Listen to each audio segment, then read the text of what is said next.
Merci Marine pour le point sur l'information. Rachel Kahn est avec nous. Chère Rachel, bonjour. Bonjour Elliot. Sabrina Medjeber également. Bonjour Elliot. Arnaud Benedetti, politologue, Bonjour. est avec nous. Vous avez écrit en 2024 un livre sur le Rassemblement national. Il sera question de Marine Le Pen et de Jordan Bardella justement dans cette émission, puisque Jules Torres, qui est face à vous, Jules Torres du JDD, a pu échanger et s'entretenir avec Marine Le Pen. C'était à découvrir dans les colonnes du JDD ce dimanche. Cher Jules, bonjour.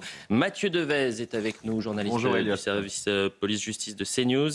Et nous sommes avec Karine Durand. Karine Durand est journaliste météo pour CNews, mais vous êtes également spécialiste des phénomènes météo extrême. Et c'est ce que nous sommes en train de vivre. Alors certains disaient aux portes de Paris, puisqu'on va parler de la forêt de Fontainebleau, c'est une forêt emblématique qui est en proie à des incendies d'une ampleur exceptionnelle. Je cite les autorités. Pour essayer de tout comprendre, le porte-parole de la Fédération nationale des sapeurs-pompiers, Éric Brocardi, est également avec nous et nous irons sur le terrain rejoindre nos équipes sur place. Avant de vous donner la parole, Karine, je voudrais qu'on voit les images. Je pense aux auditeurs d'Europe 1 et vous allez essayer de les commenter également. On est dans un avion, on a une image aérienne et on voit ce panache de fumée. Il y a plus de 800 hectares qui sont déjà partis en fumée avec cet incendie, Karine. Oui, et selon les dernières sources, on est peut-être à 1000 hectares actuellement partis en fumée. Donc l'incendie, il continue à progresser. Et en fait, on a des conditions météo aujourd'hui qui sont très favorables à l'incendie, qui ne vont pas aider les pompiers, bien au contraire. Par exemple, on va avoir 36 degrés à Fontainebleau au cours de l'après-midi. On a un taux d'humidité dans l'air qui est vraiment très faible. Et par-dessus tout ça, on a du vent. Alors on a 20 km à l'heure en moyenne, c'est pas grand-chose, mais il y a des rafales à 45-50 km à l'heure. Donc forcément, ça va largement favoriser la propagation de l'incendie. C'est vraiment aujourd'hui. Demain, on aura un petit peu moins de vent, mais un temps tout aussi sec. Regardez justement cette carte de météo des forêts de Météo France. Alors, on voit qu'on a 59 départements en risque élevé d'incendie. C'est vraiment très rare d'avoir un tel nombre de départements en risque élevé, dont l'Île-de-France. Je rappelle que Fontainebleau, c'est quand même l'une des zones les plus à risque au niveau des incendies en Île-de-France, en raison de plusieurs paramètres. On a un microclimat, on a une végétation spécifique, mais là, les conditions, elles sont vraiment exceptionnelles par l'intensité du feu de Fontainebleau et puis par l'étendue également qu'on a en France de ce risque d'incendie, justement. Alors, vous dites, on sera peut-être à 1000 hectares. On aura la confirmation dans quelques minutes, puisque le ministre de l'Intérieur, Laurent Nunez, doit se rendre sur place aux alentours de 10h30. Je le dis aux auditeurs d'Europe 1, on a vu une carte parce que 800, 1000, 2000, ça ne parle pas forcément aux téléspectateurs, aux auditeurs d'Europe 1. Le commun des mortels n'a pas forcément le compas dans l'œil comme vous, Karine Durand. Alors, ce qu'on a fait, c'est qu'on a pris la carte de Paris et ce que vous voyez en rouge, c'est donc la zone qui a été incendiée, 800 hectares, ce que ça représente par rapport à la superficie d'une ville comme Paris. C'est quand même assez impressionnant. C'est-à-dire que vous avez 2 à 3 arrondissements qui seraient touchés en quelques heures seulement par ces flammes. Et pour ne pas rester dans le parigo-parisianisme, je vous propose aussi la carte de Nantes pour qu'on se rende compte de ce que ça représente. Là aussi, c'est impressionnant et ça nous permet de voir que vous avez quasiment 10 à 15% de la superficie d'une grande ville qui est impactée par cet incendie d'une ampleur, je le rappelle, exceptionnelle, formule employée par les autorités. Éric Brocardi est le porte-parole de la Fédération nationale des sapeurs-pompiers. Merci d'être avec nous, mon colonel. Qu'est-ce que vous pouvez nous dire à 9h05, d'abord sur l'incendie? Est-ce qu'il est maîtrisé ou non, Éric Brocardi? Non, il faut être extrêmement vigilant avec les termes, justement. Aujourd'hui, le feu reste quand même très actif sur l'ensemble, on va dire, du sinistre. Vous avez parlé de 1000 hectares, mais c'est sur l'ensemble des feux qui se sont déclarés sur la Seine-et-Marne. Sur ce secteur spécifiquement de la forêt de Fontainebleau, effectivement, ces 800 hectares sont particulièrement difficiles pour les sapeurs-pompiers qui sont engagés. Des sapeurs-pompiers, 200 de la région Île-de-France, 200 venus d'autres départements. Donc forcément, le sujet aujourd'hui, c'est de continuer à renforcer, à mettre parfois les sapeurs-pompiers aussi au repos, et puis le renfort des moyens aériens, avec notamment 2 Canadair. C'est historique, c'est exceptionnel. La Fédération nationale des sapeurs-pompiers de France l'avait dit en 2022. Il s'agit aujourd'hui d'adapter l'ensemble des massifs forestiers, l'ensemble du territoire national à un risque feu de forêt de plus en plus prégnant et d'aller encore plus loin dans les formations, dans l'adaptation de ces fameux territoires par rapport au risque incendie. Vous avez vu la carte tout à l'heure qui a été présentée. C'est du jamais vu. Donc le risque feu de forêt aujourd'hui, c'est quelque chose qui doit être ancré dans le commun des mortels sur l'ensemble des concitoyens pour permettre d'avoir des actions réselectes, parce qu'aujourd'hui, notre meilleur allié, ça sera le concitoyen qui fera attention au quotidien, à son comportement pour éviter des incendies. Éric Brocardi, vous avez dit que c'est un feu jamais vu de par son ampleur et peut-être aussi de sa localité. Avoir un tel incendie aux portes de la capitale, à 60 km de Paris, c'est effectivement historique. Est-ce que vous pouvez nous préciser comment les pompiers interviennent? Parce que, si je ne m'abuse, les fameux Canadair qui ont été dépêchés, ils nous viennent de Nîmes. On n'a pas de Canadair en région parisienne si incendie il y a. Il se passe plusieurs choses. Vous avez vu votre carte, elle est spécifique avec des risques avérés au niveau feu de forêt. Quand vous allez avoir un Dash qui va arriver de Bordeaux, quand vous allez avoir un Canadair qui arrive du sud de la France, c'est parce qu'on est dans la capacité à pouvoir délocaliser des moyens pour permettre de les apporter là où on en a plus nécessaire, tout en préservant la capacité de réponse sur d'autres départements. Le Lot-et-Garonne est aussi aujourd'hui actuellement en proie à des flammes. Donc le sujet, l'orientation aujourd'hui, c'est d'avoir toujours cette force de frappe massive. Par contre, ce qui est important de souligner, c'est effectivement cette adaptation de l'ensemble des sapeurs-pompiers, de ces moyens-là, sur ce zone-là. Aujourd'hui, on a des sapeurs-pompiers du sud de la France qui remontent vers le nord. Donc, vous voyez bien que le logiciel de la protection civile et de la sécurité civile se modifie considérablement, parce qu'aujourd'hui, on est sur des images qui sont à la fois historiques, exceptionnelles et du jamais vu. Donc, nous devons encore aller beaucoup plus loin en termes de réponse, dans l'aménagement du territoire, comme je l'ai expliqué tout à l'heure. Et donc, forcément, ça va être aujourd'hui d'espérer qu'à la rentrée politique, ça ne soit pas oublié. Parce que là aussi, on a un sujet, c'est dès lors que vous avez des images aussi exceptionnelles que celles que vous le voyez aujourd'hui, nous saluons les sapeurs-pompiers, il y a la période estivale et la trêve estivale, et après, à la rentrée, on passe à autre chose. L'orientation, ça va être de maintenir cette pression-là au niveau politique pour que la Fédération nationale puisse continuer à se faire entendre sur les enjeux de protection civile. Et ça, Jean-Paul Bosland, le président, il tient à cœur particulièrement. Merci Éric Brocardi, et vraiment on a une pensée ce matin pour les soldats du feu, pour tous vos collègues qui sont sur le terrain et pour évidemment faire face à ces incendies qui se sont multipliés sur l'ensemble du territoire ces derniers jours. Nous sommes en direct avec notre journaliste qui est présente sur place, Pauline Trefzer. Merci d'être avec nous pour l'heure des pros. On voit derrière vous d'ailleurs cette épaisse fumée grise. Racontez-nous ce qui se passe autour de vous, chère Pauline.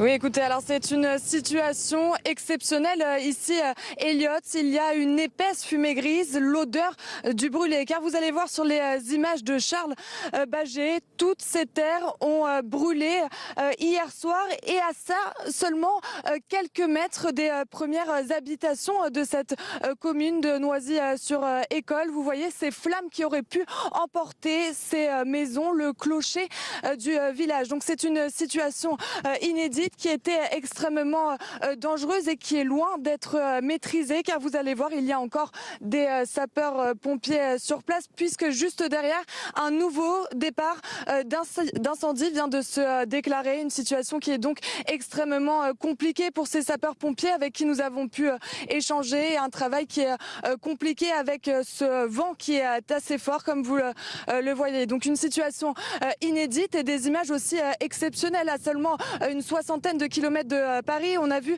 deux Canadair se déplacer, des avions Dash. Une situation donc particulière, et plus de 800 hectares qui ont brûlé depuis hier soir. Merci Pauline Trefzer, et nous reviendrons vers vous dans cette émission puisque on va suivre attentivement ce qu'il se passe sur le terrain. Le terrain toujours avec ces images en direct depuis le PC Sécurité. Laurent Nunez qui doit prendre la parole dans un peu plus d'une heure. Jules Torres qui est en train d'échanger avec les autorités. J'imagine qu'il fait un premier bilan. Le ministre de l'Intérieur qui s'est rendu très rapidement sur place. Peut-être qu'on peut ouvrir les micros et tenter d'écouter l'échange qu'ils ont, quelques secondes, si on a les capacités. Jules Torres, c'est la régie qui va nous le dire. Les journalistes qui suivent le ministère de l'Intérieur ont reçu une auto-rédaction hier soir. Et évidemment, Laurent Nunez, son mois de juillet, il est quasiment concentré que sur la question des canicules. C'est pour ça qu'il était la semaine dernière dans le sud. C'est pour ça qu'il s'est rendu sur place ce matin dans la forêt domaniale de Fontainebleau. D'abord, pour dire son soutien aux effectifs. Vous voyez d'ailleurs Frédéric Valtou, qui est le député du coin et l'ancien maire de Fontainebleau, Fontainebleau, d'abord pour soutenir les effectifs et ensuite faire un point sur l'incendie, parce que comme l'a dit Éric Brocardi, c'est du jamais vu aux portes de Paris. Alors oui, on est à 60 km, mais de mémoire, en tout cas moi j'ai demandé à mon grand-père qui habite à côté de Fontainebleau, le dernier incendie un petit peu massif qu'il y a eu, c'était pendant la grande sécheresse de 1976 et c'était seulement 80 hectares. Donc là on est sur 800 hectares et possiblement on pourra aller jusqu'à 1000 si l'on en croit évidemment tout ce que l'on dit. Donc c'est un point d'étape extrêmement important. La forêt de Fontainebleau, c'est évidemment un lieu extrêmement symbolique. C'est pour ça que le ministre de l'Intérieur s'y rend et il devrait d'ailleurs faire ce soir un point presse aux alentours de 16h au ministère de l'Intérieur sur la question des incendies en général et en particulier celle de Fontainebleau. Karine Durand, justement, est-ce qu'on arrive à faire un premier recensement à la mi-juillet de tous les hectares, et je ne veux pas vous mettre en difficulté bien sûr, hein, mais qui ont été brûlés sur le territoire français? Parce que je pense par exemple aux téléspectateurs du sud de la France qui doivent se dire mais attendez, vous êtes tous en édition spéciale parce qu'il y a un incendie aux portes de Paris, mais vous n'étiez peut-être pas les jours précédents, alors que des milliers et des milliers d'hectares ont été brûlés avec des conséquences parfois absolument dramatiques, des pertes humaines notamment. Ces derniers jours, Karine. Alors, à ma connaissance, on n'a pas le chiffre exact. Ce qui est sûr, c'est qu'on est déjà à plusieurs milliers d'hectares sur la France. Les chiffres n'ont pas encore été donnés. Après, ce qu'il faut savoir quand même, c'est qu'on a un petit peu moins d'incendies de nos jours qu'on en avait dans le passé. Mais par contre, le risque d'incendie, les conditions propices aux incendies progressent de plus en plus. Mais on a une meilleure surveillance qui fait que le moindre départ de feu, en général, surtout dans le sud, dans les massifs, le moindre départ de feu est tout de suite évalué et on envoie tout de suite des drones, on envoie des Canadair. Donc on a moins d'incendies, mais par contre les conditions propices, c'est ce qu'on a actuellement, elles progressent d'année en année. Et ce qu'on voit depuis quelques années, c'est qu'on a également ces conditions propices aux incendies qui ne restent pas cantonnées au sud, qui remontent vers l'ouest du pays et qui remontent de plus en plus vers le nord de la France, y compris en région parisienne. Et comme le disait Jules, effectivement, on a déjà eu des incendies à Fontainebleau. C'est une zone à très fort risque d'incendie. Mais pas de cette ampleur-là. Non, voilà, dans les années 70, on a eu plusieurs incendies. Au maximum, on a eu 300 hectares qui ont été brûlés dans la zone. Et puis après, dans les années 1900, on avait plutôt une centaine d'hectares. Là, on parle de 800 à 1000 hectares. Donc on voit que cette surface brûlée, elle a explosé en 2026. Je vous propose justement qu'on aille aussi sur la réflexion. Est-ce que nous sommes suffisamment armés pour lutter contre ces incendies qui malheureusement se répètent avec un phénomène caniculaire qui est une sécheresse de plus en plus récurrente? Pourquoi je vous dis ça? Parce que Éric Brocardi, le colonel et porte-parole de la Fédération nationale des sapeurs-pompiers, disait tout le monde est concentré sur ces images et puis à la rentrée, on va parler d'autre chose et on va oublier les promesses qui avaient été faites, notamment les promesses de Canadair. Est-ce que les promesses qui ont été faites ces 10 dernières années, elles ont été respectées? Est-ce que c'est pas l'histoire sans fin, comme pour toutes les crises? On vous promet des milliards, on vous promet un arsenal suffisant pour soutenir nos pompiers et puis on les oublie très rapidement au gré d'autres actualités puisque tout est urgence en France. Je vous propose de voir le sujet. Il est signé Félix Perrola. On va garder les images en direct, bien sûr, du ministre de l'Intérieur, Laurent Nunez, qui est actuellement au poste de sécurité, au PC Sécurité, et qui fait un point avec les équipes, justement, de pompiers, les équipes sur place, et qui est en train de prendre le pouls d'une situation, je le disais, d'une ampleur exceptionnelle. La France est-elle suffisamment équipée pour lutter contre les incendies? Dans le détail, elle possède une flotte de 23 avions bombardiers d'eau et de transport. Parmi eux, 12 Canadair, mais la plupart ont une moyenne d'âge de 30 ans et seulement 80% de la flotte est disponible. L'Assemblée nationale alertait déjà en 2025. Le constat est celui d'une flotte qui n'est plus adaptée aux missions qui incombent aux forces de la sécurité civile. Les effets du vieillissement de la flotte sont particulièrement visibles s'agissant des avions. 4 nouveaux engins ont été commandés, 2 devraient arriver en 2028, 2 autres entre 2032 et 2033. À cela s'ajoutent 8 avions Dash, mais son utilisation est limitée du fait de son poids et de son manque de maniabilité. Selon le rapport, ils devront arriver en fin de vie d'ici une dizaine d'années. Au sol, on comptait 259 000 sapeurs-pompiers en 2025. C'est 1% de plus par rapport à 2024. Mais là encore, l'Assemblée nationale s'inquiète. Le vieillissement des appareils a également des conséquences sur les conditions de travail des personnels de la sécurité civile, le recrutement étant déjà rendu complexe en raison de la technicité des profils recherchés. Depuis le début de l'année, plus de 8 000 départs de feu ont été recensés. Karine Durand, j'ai le souvenir qu'on se voit régulièrement les étés, malheureusement, parce que c'est l'histoire sans fin. Et la thématique qu'on doit se poser, c'est est-ce qu'aujourd'hui, les autorités ont suffisamment anticipé la menace donc de ces incendies à répétition et les promesses d'avoir finalement un réarmement de notre flotte et notamment des Canadair, est-ce qu'elle est effective? Dans le sujet, on voit qu'en l'état, ça prend bien plus de temps que prévu. Oui, alors ce qui est sûr, c'est que dans le sud, on a quand même une bonne surveillance. On en met des mesures chaque année supplémentaires. Par exemple, on ferme des massifs très facilement pour le moindre risque. Pour la moitié nord, c'est vrai qu'on est moins habitué. Donc là, probablement qu'on aura plus de difficultés. Je pense que l'incendie de Fontainebleau, il nous a pris un peu de court, même si la zone, elle est encore une fois très à risque de toute manière. La propagation, elle a été fulgurante. On a eu plusieurs incendies d'un seul coup sur la même zone. Et c'est vraiment ça qui a surpris. Donc la question de la moitié nord, elle se pose vraiment. En tout cas, pour la moitié sud, c'est vrai que les moyens qui ont été mis en œuvre, les surveillances, les drones, ont été assez importants ces dernières années. Et ça a porté ses fruits puisqu'on a eu quand même, comme je le disais, un peu moins d'hectares brûlés ces dernières années que dans le passé. Le terrain a encore été au jour, du moins les témoignages, puisque nous sommes avec Tania Thiollet, journaliste à CNews. Chère Tania, merci d'être avec nous. Il s'avère, Tania, que vous habitez à proximité de la forêt de Fontainebleau et que vous voyez justement ce balai incessant des 2 Canadair qui viennent récupérer l'eau à proximité de chez vous. Racontez-nous ce qui se passe, Tania. Bonjour Elliot. Oui, alors il se trouve que ce matin, nous avons été réveillés à 7h20 par une alerte sur notre téléphone qui nous disait, comme j'habite dans un secteur proche bord de Seine, qui nous disait de ne pas nous approcher de la Seine parce que les 2 bombardiers d'eau allaient arriver vers 7h30 et à 7h35, il se trouve que les 2 bombardiers d'eau sont passés au-dessus de ma maison. Et c'est ce défilé-là depuis, je pense qu'il y a eu là déjà 5-6 passages de Canadair depuis ce matin. 5-6 passages. Tania, est-ce que c'est la première fois que vous vivez une telle situation dans cette zone-là? Bah oui, tout à fait. C'est pour ça que c'est impressionnant. On a plutôt l'habitude de voir les avions de la sécurité civile passer dans le Var, mais jamais, ou dans l'Aude, mais jamais ici, en Seine-et-Marne. Tania, autre question. On a vu cette épaisse fumée derrière Pauline Trefzer, notre reporter qui était sur le terrain hier. Est-ce que vous, alors là c'est pas perceptible, c'est pas visible, mais peut-être que c'est perceptible, vous sentez cette fumée? Est-ce que autour de vous il y a des éléments qui indiquent que à proximité de chez vous, vous avez cet incendie d'une ampleur exceptionnelle? Hier, oui, on pouvait percevoir la fumée et on sentait l'odeur. Ce matin, un peu moins. J'imagine que les vents jouent son importance, aident à dissiper la fumée. En tout cas, pour l'instant, oui. Hier, on pouvait bien sentir la fumée. Eh bien, écoutez, merci Tania Thiollet pour votre témoignage. On reste sur ces images en direct puisque Laurent Nunez est toujours présent.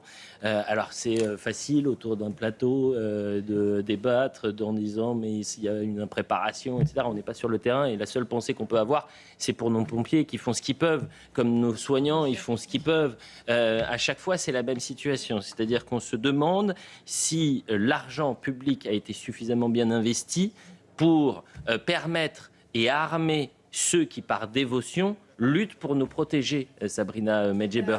Et vous voyez cette image, par exemple, je voudrais la mettre en parallèle avec celle qu'on a vue vendredi dernier, cette fameuse réunion de crise interministérielle autour de la canicule, alors que dans le même temps, vous investissez pour 30 000 climatiseurs dans les hôpitaux. Et on se demande à chaque fois, mais pourquoi on a attendu une nouvelle canicule pour investir dans des climatiseurs? Vous avez raison de mettre en exergue, d'une part, les promesses de Gascon de la classe dirigeante. Là, en l'espèce, le manque de proactivité, puisque, en effet, comme disait Karine, de toutes les manières, ce sont des phénomènes climatiques qui sont amenés à devenir des bis repetita et qui, là, en espèce, approchent notamment la région parisienne. Donc, en effet, la question est toujours, malheureusement, le point névralgique de tous nos manquements, c'est-à-dire les arbitrages économiques qu'il faudrait mettre en exergue pour pouvoir déployer davantage de dispositifs. Là, j'ai par exemple un pompier qui habite à Nice qui me dit, s'il te plaît, Sabrina, dis sur le plateau que nous manquons cruellement d'effectifs et notamment de volontaires, là, dans un cadre, par exemple, estival, où il y a besoin de renforcement humain. Après, il n'y a pas simplement l'État et ses mauvais arbitrages, il y a également une responsabilité collective. Nous en parlions avec Karine. 9 fois sur 10, c'est une émanation, il s'agit d'une émanation humaine. Alors, ce n'est pas forcément volontaire, ça peut être comme ça, aléatoire, mais il y a à la fois le manquement, les mauvais arbitrages étatiques et également une responsabilité collective. Nous devons tous faire attention, prendre soin précisément pour éviter ce type d'incendie qui, malheureusement, mettra énormément de temps à pouvoir se résorber parce qu'une fois que c'est fait... Alors, ce qui peut être intéressant, c'est qu'au lieu de se dire simplement de faire attention, c'est que ça peut aussi avoir des conséquences pénales. Et ça peut être intéressant, Mathieu Devez, de voir quelles conséquences pénales, c'est quoi les sanctions si vous êtes directement ou indirectement impliqué dans ces incendies. Alors, ce qu'il faut savoir, c'est que les feux de forêt sont pris très au sérieux par la justice française. D'ailleurs, qu'ils soient provoqués volontairement ou par imprudence. Sachez qu'un incendie volontaire peut ainsi entraîner jusqu'à 15 ans de réclusion criminelle et 150 000 € d'amende.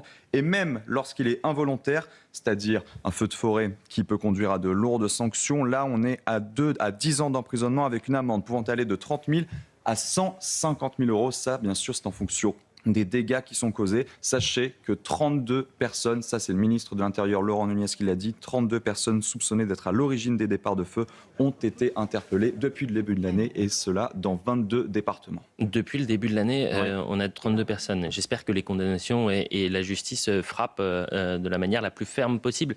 Karine Durand, quand on entend un incendie que vous provoquez de manière involontaire, c'est, je prends un cas pratique, je suis dans ma voiture, je fume une cigarette, je balance mon mégot depuis la fenêtre et là on peut provoquer une catastrophe absolue, c'est-à-dire des milliers d'hectares qui partent en fumée, Karine. Si les voitures en surchauffe le long des bords des routes, les moissonneuses également, lorsqu'elles se cognent à un caillou. Oui, mais alors la voiture en surchauffe, pardonnez-moi, si je suis en train de conduire ma voiture et qu'elle surchauffe, je suis pas forcément responsable de ça. En revanche, si je balance ma cigarette lorsque je suis sur l'autoroute ou sur une nationale, là j'ai une responsabilité majeure. Quand on parle de 9 incendies sur 10 qui sont provoqués par justement des humains, la grande majorité sont accidentels. En fait, on a une petite proportion qui est vraiment intentionnelle. La plupart du temps, ce sont des accidents. Et le problème, notamment à Fontainebleau, c'est que plus on a de personnes sur un site, plus on a de visiteurs, de randonneurs, de personnes qui vont pique-niquer, et plus on explose justement cette probabilité d'avoir des incendies. Donc peut-être que sur la moitié nord, on devrait faire en fait exactement comme on le fait sur la moitié sud, c'est fermer des domaines, fermer des massifs au public lorsqu'on a un risque élevé d'incendie, ce qui est le cas sur l'Île-de-France aujourd'hui. On le fait très souvent dans les massifs du Sud. Et c'est vrai qu'on n'a pas pris l'habitude de fermer, par exemple, Fontainebleau au public, et peut-être qu'on aurait dû.